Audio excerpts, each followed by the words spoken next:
vídeo de hoje eu vou te mostrar 4 ações que, na minha opinião, podem servir para uma aposentadoria tranquila e com qualidade. Na Bolsa de Valores, se ajustarmos nosso foco para uma aposentadoria, precisamos mudar totalmente nossa estratégia, onde vamos focar em dividendos e estabilidade. E será que nessas 4 ações você vai conseguir essa estabilidade? Eu vou te mostrar agora.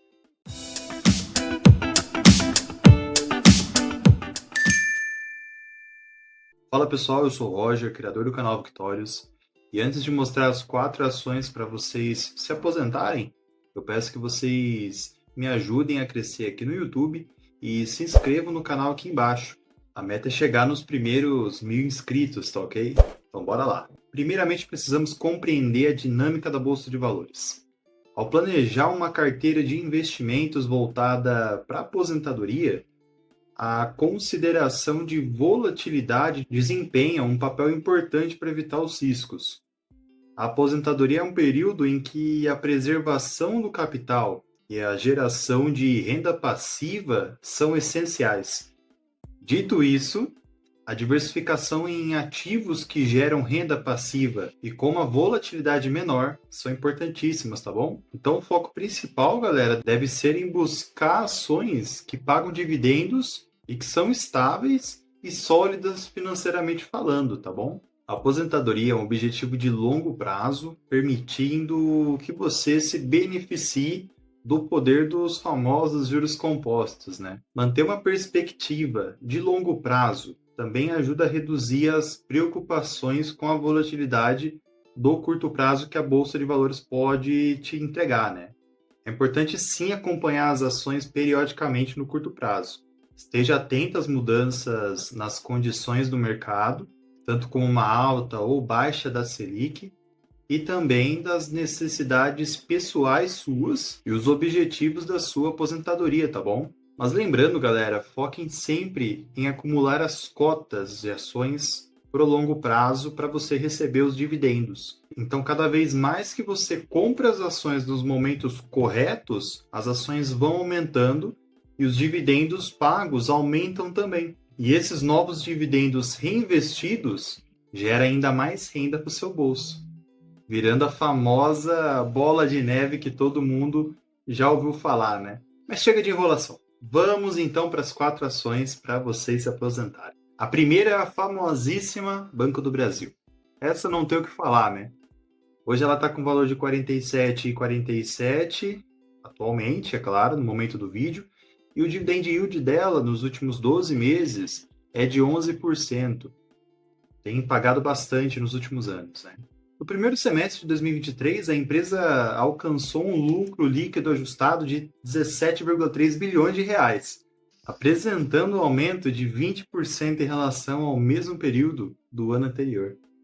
Fora isso, teve um retorno sólido sobre o patrimônio líquido registrado, ultrapassando 21%. Já no segundo semestre de 2023 apenas, o lucro atingiu a marca de 8,8 bilhões de reais, tendo um crescimento de 11,7% em comparação com o mesmo período do ano anterior. A carteira de crédito da empresa demonstrou um desempenho forte em todas as categorias, alcançando um total de 1,045 trilhão de reais no total, tá? Um destaque também que eu gosto bastante é a carteira de agro, que apresentou um crescimento de 22,7% nos últimos 12 meses, dando uma resposta para os outros bancos, né? Assumindo essa primeira colocação e se mantendo. Vale ressaltar também que teve uma soma significativa de 322 bilhões de reais, onde foi direcionado diretamente para o agronegócio brasileiro. Já no plano safra de 2022 e 2023, a empresa já efetuou desembolsos de cerca de 190 bilhões de reais, marcando um aumento de 23% em relação à safra anterior. Esse valor ele representa o maior volume já registrado pela empresa até o momento, tá? No início de julho desse ano, foi anunciado o novo plano safra para os ciclos de 23 e 24 já, projetando desembolso de 240 bilhões de reais. O segmento de crédito corporativo também apresentou um crescimento de 13,5% nos últimos 12 meses, onde foi um desempenho muito positivo para carteiras de micro pequenas e médias empresas, que cresceram 21,8%. As carteiras voltadas a grandes empresas também registraram um crescimento de 9,3%. No tocante ao crédito para pessoas físicas, já ultrapassou a marca de 302 bilhões de reais, com um aumento de 10% em 12 meses, tá? Também tem uma ênfase maior na linha de crédito, com riscos menores, como, por exemplo, consignados, financiamentos de veículo. E, dito isso, essa foi uma questão por conta da taxa Selic, né, que se manteve há muito tempo a 13,75.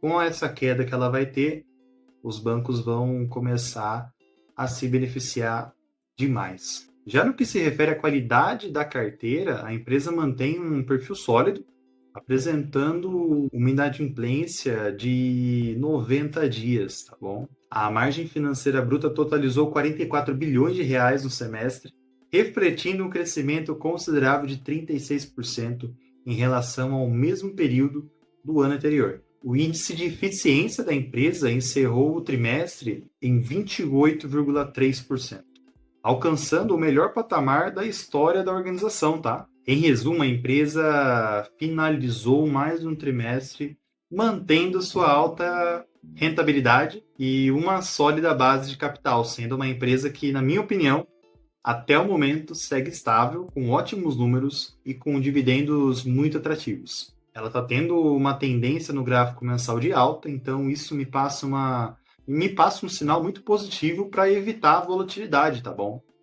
O único problema que eu vejo, que também me dá receio dela, é a questão do governo, tá? Me deixa um pouco receoso. E aí, você já investe em BBAS? Deixa um comentário aqui embaixo. Bom, vamos então para a segunda ação que eu também gosto bastante, que é a Sanepar, tá?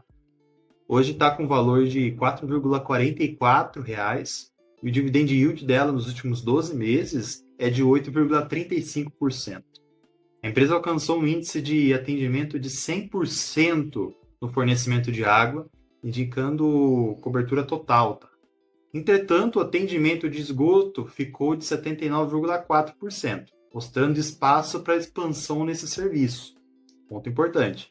A receita líquida teve um crescimento significativo, um aumento de 13% no segundo trimestre de 2023, em relação ao mesmo período do ano anterior. No acumulado do primeiro semestre de 2023, o crescimento foi de 8,1%. O EBITDA teve um desempenho bem expressivo, com um crescimento de 49,8% no segundo trimestre de 2023, em relação ao mesmo período do ano anterior. E no acumulado do primeiro semestre de 2023, o crescimento foi de 27,8%. O lucro líquido também apresentou um crescimento notável, atingindo aí um aumento de 80% no segundo trimestre de 2023, em relação ao mesmo período do ano anterior. No acumulado do primeiro semestre de 2023, o crescimento foi de 41,1%. A empresa registrou um aumento também significativo nas ligações de água, foi de 54,4 mil, e de esgoto, que foi de 67 mil aproximadamente, indicando expansão da base de clientes e alcance dos serviços, né? Os investimentos realizados pela empresa também tiveram um aumento expressivo, passando de 411 milhões no segundo trimestre de 2022 para 477 milhões no mesmo período de 2023. No acumulado do primeiro semestre de 2023, os investimentos atingiram 880 milhões, comparados a 763 no primeiro semestre de 2022. Esses dados refletem um período de crescimento e expansão da empresa, com aumentos notáveis da receita, EBITDA, lucro líquido e também investimentos. Além disso, o aumento do número de ligações de água e esgoto sugere uma maior abrangência de serviços e possíveis ampliação na base de clientes, indicando eficiência operacional e crescimento sustentável, né? Sem estresse. Os volumes das barragens também seguem ok, assim como seu desempenho financeiro, que teve uma melhora desde o mesmo trimestre do ano anterior. A empresa entrou em tendência de alta e segue investindo cada vez mais. Eu gosto muito de Sanepar, tá, gente? Tem aí na minha carteira. Mas agora vamos para a terceira ação, que é a CEMIG. Hoje ela está com valor de 11,96 e um dividend yield nos últimos 12 meses, é claro, de 9,40%. A CEMIG manteve a geração de caixa operacional dela comparado ao mesmo trimestre do ano anterior, com um EBITDA ali de 1,9 bilhões, quase 4% de crescimento. Teve um lucro líquido de 1,2 bilhão, representando um aumento de 6,6%, quando considerada a comparação do ajustado. Tá? Tiveram investimentos que chegaram a 1,7 bilhões no primeiro semestre de 2023, 43% a mais em relação ao primeiro semestre de 2022, onde os investimentos foram em geração, transmissão e distribuição. Vejam também quantas subestações existem já e quantas vão começar a ser feitas até 2027. No segundo trimestre de 2023, teve um EBITDA robusto de 1,8 milhões, refletindo o desempenho sólido nas operações, tendo um crescimento de 3,8%. Fora também o lucro líquido, que veio de 6,6% a mais que o trimestre do ano anterior. A empresa está em tendência de alta também e, na minha opinião, uma baita empresa, tá bom? Vale muito a pena vocês estudarem ela. E aí, pessoal, vocês estão gostando das empresas? Então não esqueçam de se inscrever, ok? Me ajudar bastante. Mas bora então para a quarta empresa, galera. Vamos lá. Vamos falar sobre a Vivo. Hoje a Vivo ela está com um valor de R$ 42,08 e um dividend yield dos últimos 12 meses, é claro, de 5,59%. Os números operacionais revelam um cenário de crescimento constante e também estratégico, tá? O total de acessos alcançaram 112 milhões, representando um aumento de 4,8% em relação ao ano anterior, tá? Fora isso, os acessos pós-pago móvel apresentaram um crescimento notável de 15,1%, totalizando 5,8 milhões. As casas conectadas com fibra também constituíram para esse panorama, né? Acrescentando ali 0,8 milhões de acessos. Em termos de receitas, o crescimento da receita core foi notável, tá? Atingindo 7,6%, que representa ali um aumento de 9,9% em relação ao ano anterior. Fora isso, a receita total do segundo trimestre de 2023 cresceu substancialmente, registrando ali um aumento de 10% aproximadamente em comparação ao mesmo período do ano anterior, tá? Os aparelhos e a receita de serviços móveis também são indicativos desse crescimento, tá? Com um aumento ali de 7%. A rentabilidade também demonstrou uma tendência positiva e a margem EBITDA alcançou 39,9%, refletindo o aumento de 1,2 pontos percentuais em relação ao ano anterior.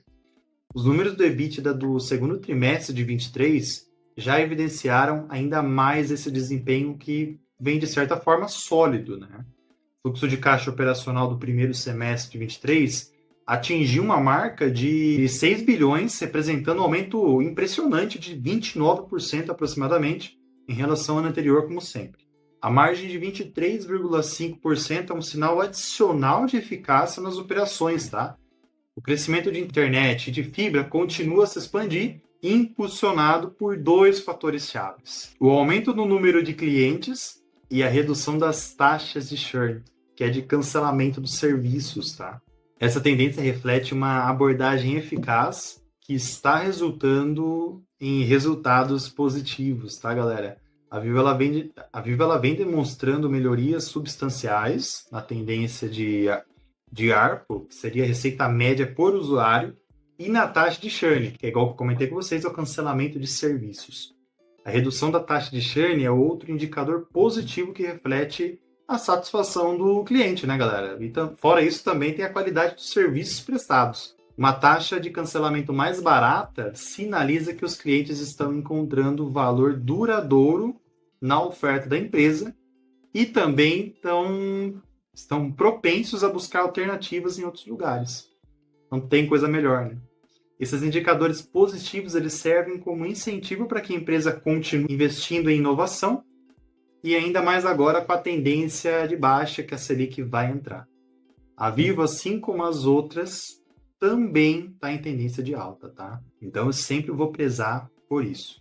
Para quem se interessou em estudar essas empresas, basta vocês colocarem o nome da empresa no Google e acrescentar na frente RI, que significa relação com o investidor, tá, pessoal? É muito importante vocês olharem isso antes de investir em alguma coisa. Lá vocês conseguem achar todos esses dados que eu passei e muito mais, tá? Tem muita coisa legal lá, você consegue fazer bastante coisa, analisar o valuation de forma detalhada. E é claro que existem muitas outras opções do mesmo nível até, e com certeza eu vou estar trazendo para vocês aqui todas elas, mas é claro que trazer todas de uma vez não tem como. Então, vou trazendo aos poucos em vídeos separados e sempre com bastante informação. Aprendam a fazer um valuation que é fundamental, tá? Pelo menos o básico. Fundamental, galera. E eu tô aqui com vocês para ajudar a qualquer dúvida que surgir. E olha lá, eu já fiz até um vídeo relacionado a fundos imobiliários, até um nicho diferente, mas eu vou deixar ele aqui do lado para vocês darem uma olhada depois, que é bem legal, tá? Outra coisa que eu peço, galera, é para vocês me ajudarem a crescer aqui no canal e se inscreverem aqui no meu canal no YouTube, tá? Deixem também o like, vai me ajudar bastante, tá? Então me deem aquela ajuda, tá bom, pessoal? Nunca pedi nada para vocês, hein? Mas vamos lá, galera. Pessoal, é isso. O vídeo de hoje foi isso. Um grande abraço a todos e fui.